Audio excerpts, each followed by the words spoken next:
এমনও অনেক স্বামী আছে, তার একটি সন্তান আছে, দুইটি সন্তান আছে, বউ আর বাচ্চা বেঁচে আছে কিনা, কি লাগবে, ভরণ পোষণের কি দরকার, খাবার কি দরকার, মাসের পরে মাস চলে যায়, খবরটা পর্যন্ত নিতে চায় না, ঠিক কিনা বলেন?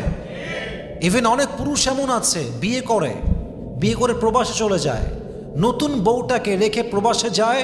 এরকম অনেক নিমক হারাম স্বামী আছে, প্রবাসে গিয়ে বউকে একদম ভুলে যায়, 5 মাস 6 মাস কোনো খবর নাই, কি লাগবে, কখন লাগবে, ভালো আছে কিনা খবর নিতে চায় না। তার মানে যেই পুরুষটা একজন নারীর জীবন নষ্ট করে দিয়ে প্রবাসের জীবনে গিয়ে সুখ খুঁজতেছে, আমি আসিফ লিখে দিতে পারবো, ও সারা জীবন সুখের সন্ধান করলো, সুখের সন্ধান সে পাবে না, ঠিক কিনা বলে?